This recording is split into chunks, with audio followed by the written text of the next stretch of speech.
glad to see you here. In this video I'm going to answer some questions that I'm getting again and again about immigration and relocation, and I hope this video will be helpful. Please share it with your friends and family members that maybe are thinking about immigration or relocation right now and have some questions about these topics. So today I'm answering the questions that are left. This is not the first video on this topic. The first video is number 51, and I highly recommend you to see that video too. Also, I have a video about choosing the place where to relocate. Those are videos 18 and 20.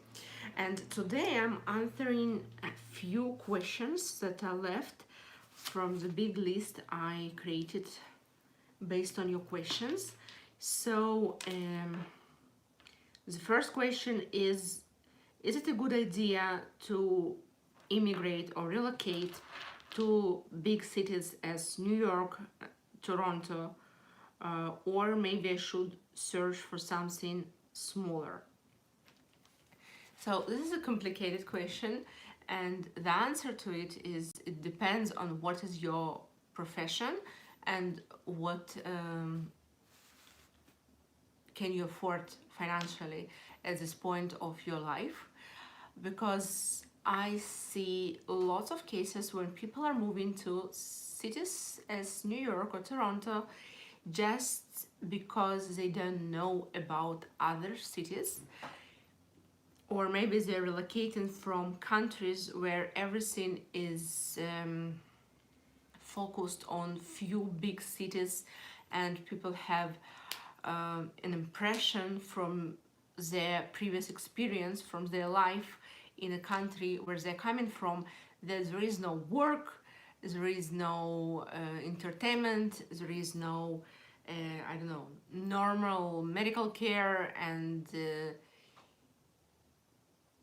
lots of other basic things are missing in cities that are like rural, because they believe that everything is rural. But for example, if we'll take New York, I don't know, San Francisco, and maybe few more cities, they believe that like there are 2 or 3 cities in United States where they can find job, where they can go to restaurants and theaters, and all other cities will be kind of very, very rural, and lots of basic things will be missing there.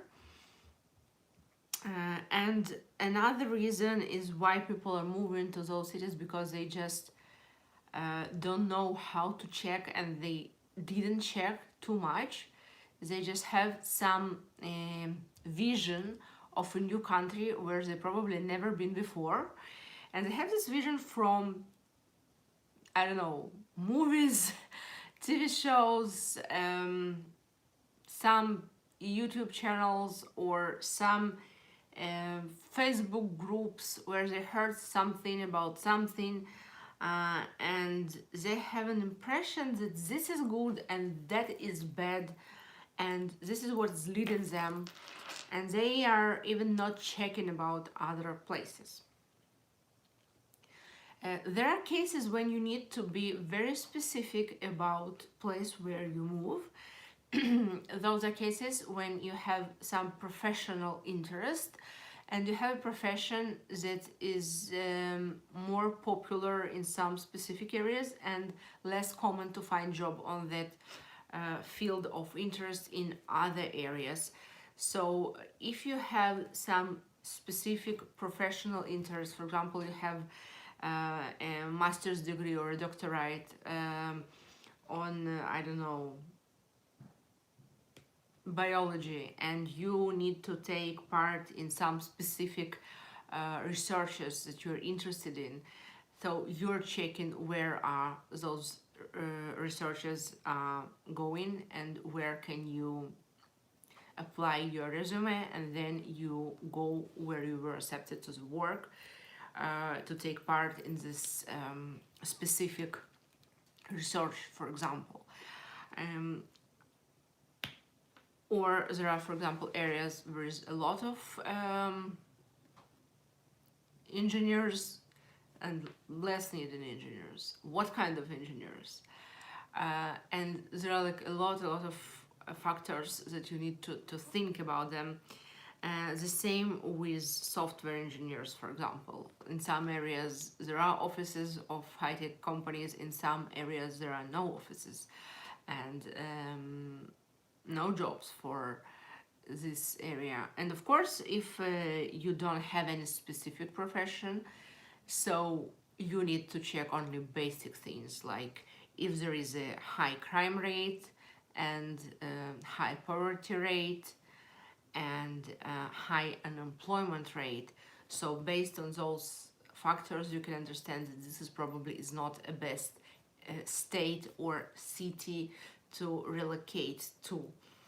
So I don't recommend in the beginning to go to the biggest cities of the country, because they will be the most expensive ones, and you'll be surprised how expensive they can be and how big can be the difference between those major biggest cities in the country and other cities, even in the same state with these big cities. But life will be much cheaper in that cities, smaller cities, and there are still jobs available. And if you're not looking for very specific job, so it will be easy to find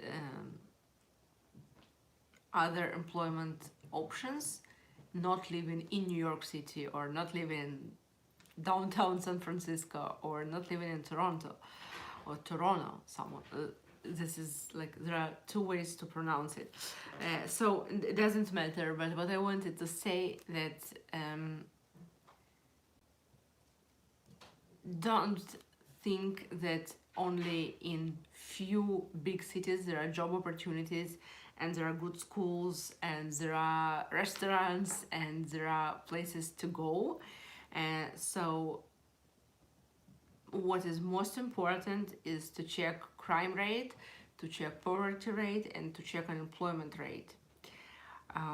So this is what I wanted to say, because I see a lot of people that are coming to a big city and they are working very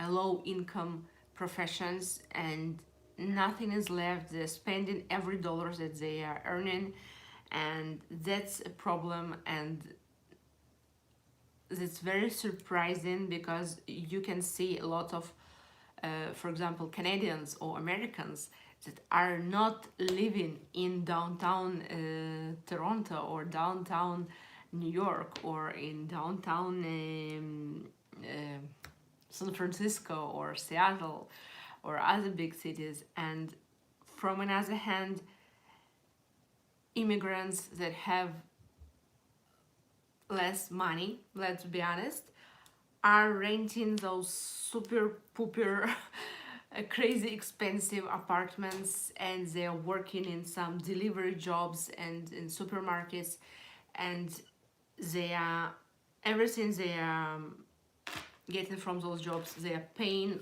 to last dollar, and it make no sense. Maybe it's hard to understand for someone who is just coming, and it's something common that is very common to do in his country of origin, because otherwise I cannot explain why it's so important that people with low income are renting those very expensive apartments that even locals are not renting. So my advice is not to rent in big cities, and especially not in downtowns of those cities, unless you have a very high income and you have a profession that is in very high demand with a very good salary, and you can easily afford this rent. unless you're not, there is no need to spend so much money, especially in the beginning of your journey when you need to have some savings. So yeah, that's what I'm trying to say here. I know for someone it will be very, very uncomfortable to hear, sorry for that, but think that locals are often not renting in such expensive places, and they have more money than immigrants or relocators that just came a few months ago. So maybe there is no such big need in this. Maybe it's something more psychological. This is important for you, but it's not as important and not as rational as you may think. Okay, another thing, another question: what would I recommend to someone who is who knows that he will be relocating in a few months, but still have some time left before he's moving? Okay, so as I understand this question is that you know, for example, that you're relocating in 2 months, and how to get prepared to the relocation. If I understood the question wrongly, please let me know in the comments. So what I recommend to do is to start checking statistics. What cities there are in your area. For example, if you got a job offer and you know where will be your office, where will you work, so start checking about cities around this place where you will be working. Check the crime rate, check the unemployment rate, and of course check the prices on rent at that area, because sometimes people are arriving and they're just renting something very, very close to their office, or they are paying crazy expensive rent. What I saw a lot, that people were coming, renting something, living there for a year, and then figuring out that, wow, it's like crazy expensive rent, and I will like drive 15 minutes from here and I will save like $2,000 every month. Why I'm renting it?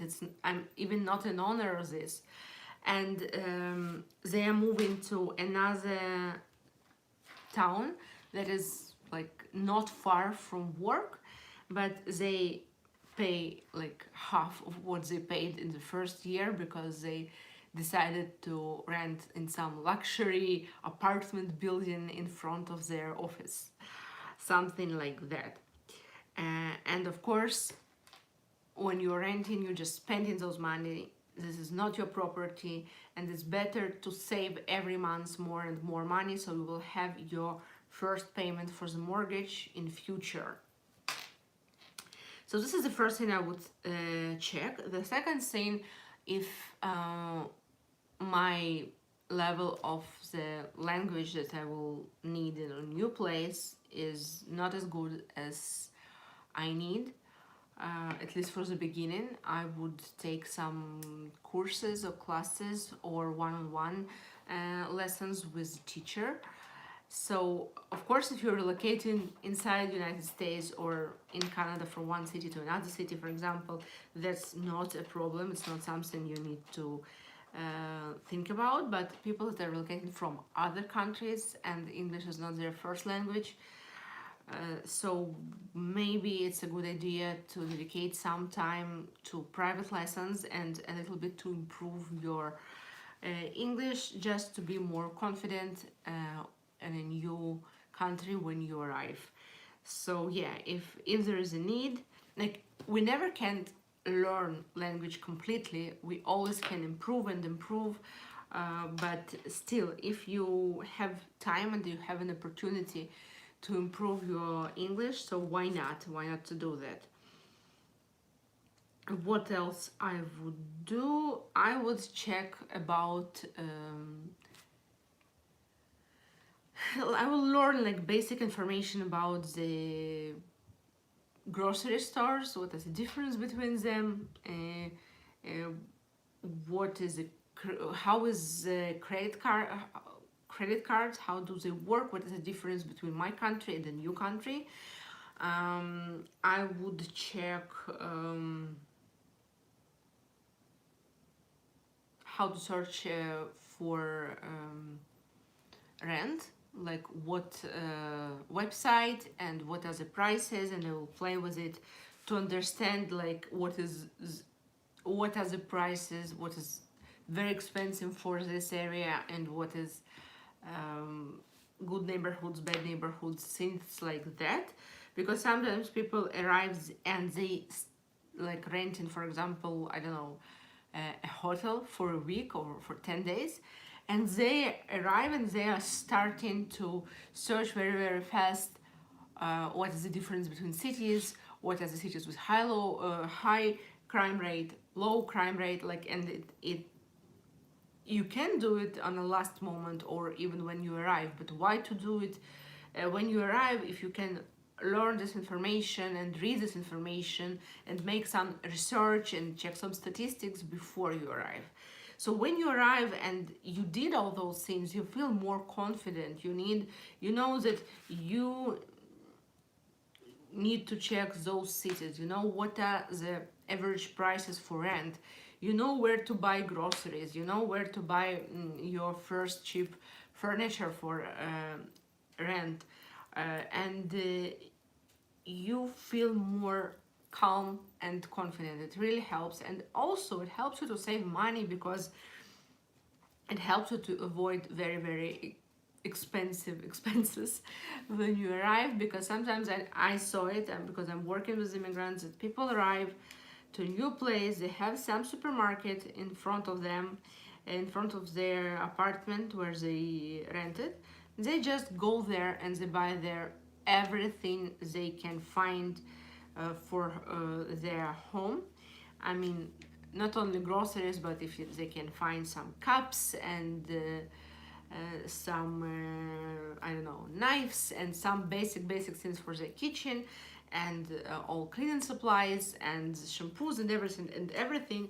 And then they figure out that this is one of the most expensive supermarkets in the neighborhood or in the area, and they can buy same products of same brands much cheaper if they go to another grocery store that is maybe 5-10 minutes drive.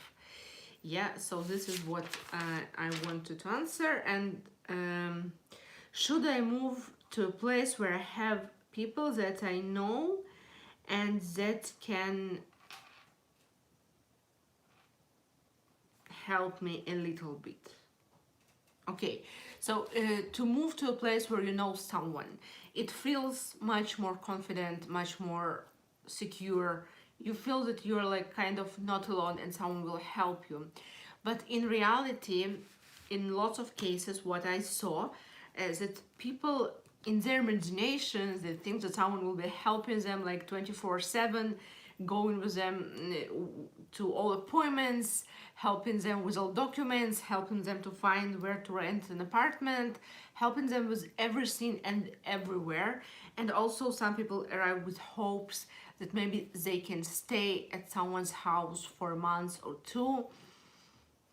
And after 2-3 days, people are telling them, let's go to search an apartment for you. And people are shocked because it's not what they expected. So first of all, it's very important to talk a little bit about your expectations, because you can expect too much from people that you know. Yes, people will give you some advice, maybe they will go with you to a place or two, but don't expect them to provide you like a free apartment and going with you everywhere every day to solve all your problems. So sometimes I saw it that people were arriving to very expensive states, like for example Washington state, because they had a friend that lives there, like a friend from university or from high school that they didn't saw one another for, I don't know, 10, 20, 30 years. they arrive, of course, in most of cases I need to say, yeah, the friend comes to airport, he meets you, you can stay at his home for few days, but that's it. Like, he can tell you some advice where to shop, how to rent an apartment, some basic things, but he's not going to, let's say it, be like your social worker. Yes, he's going with you everywhere and solving all your problems, and you can live there for a long period of time in his house. It's not what is happening in reality, and some people for some reason have those unrealistic expectations from people they know from their past. So you need to see what is going on in general in that state, because I know, for example, some people arrived to Washington state and they found that it's a crazy expensive state, and have nothing to do with Boeing, and they have nothing to do with high tech, and those are two major industries in that state where the salaries are like the highest, and it make no sense for them to live there unless they work with Boeing or with Microsoft, Google, Amazon, and life is very expensive. And I can say that crime rate is extremely low also, and it's very far from Eastern Europe, for example, that people, for example, are arriving from Belarus, Russia, Poland, Ukraine, and it's very far for them to visit relatives, and life is very expensive, and they actually can work on the same works in so many states, other states, for example, United States,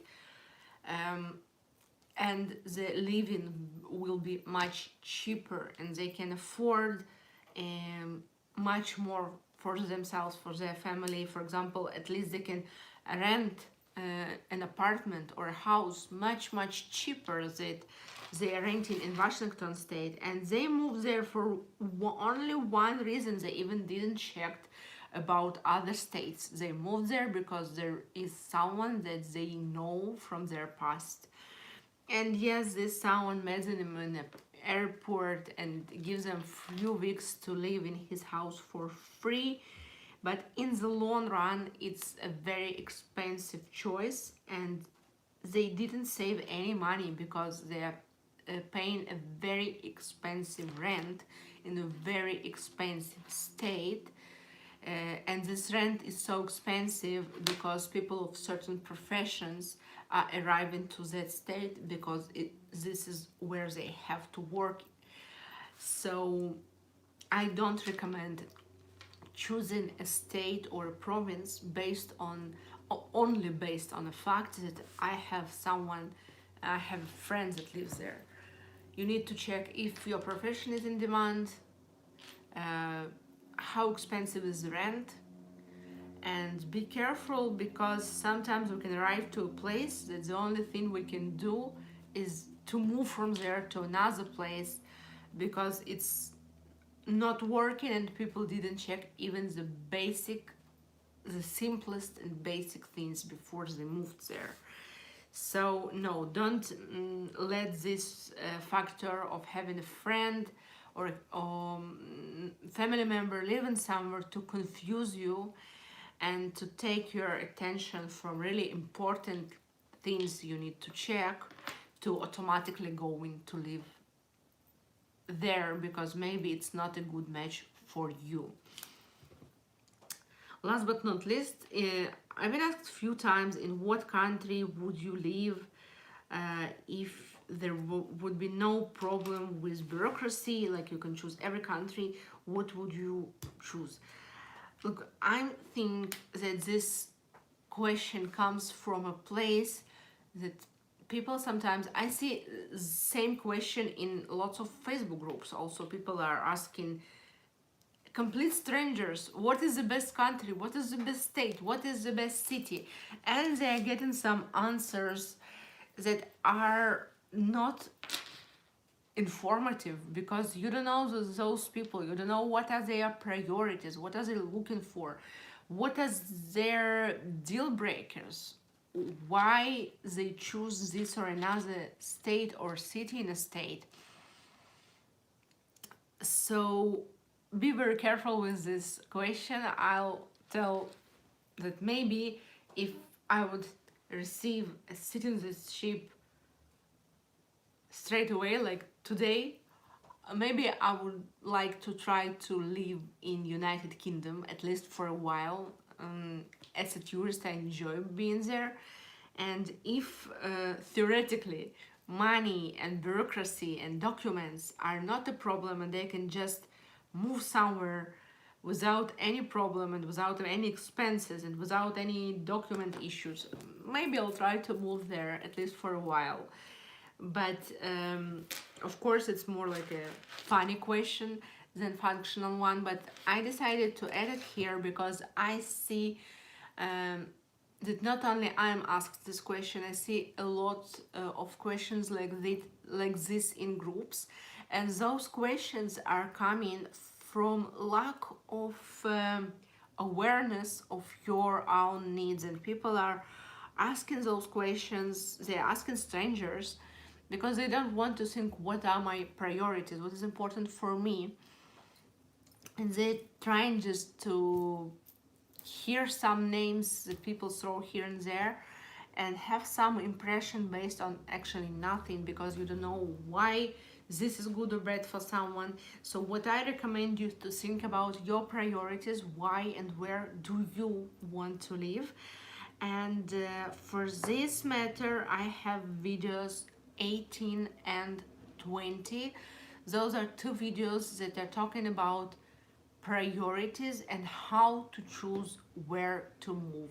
So please, on my channel, Alina Miropolsky, the personal spirit, check videos 18 and 20 and think what is good for you, what are your priorities, what are your deal breakers.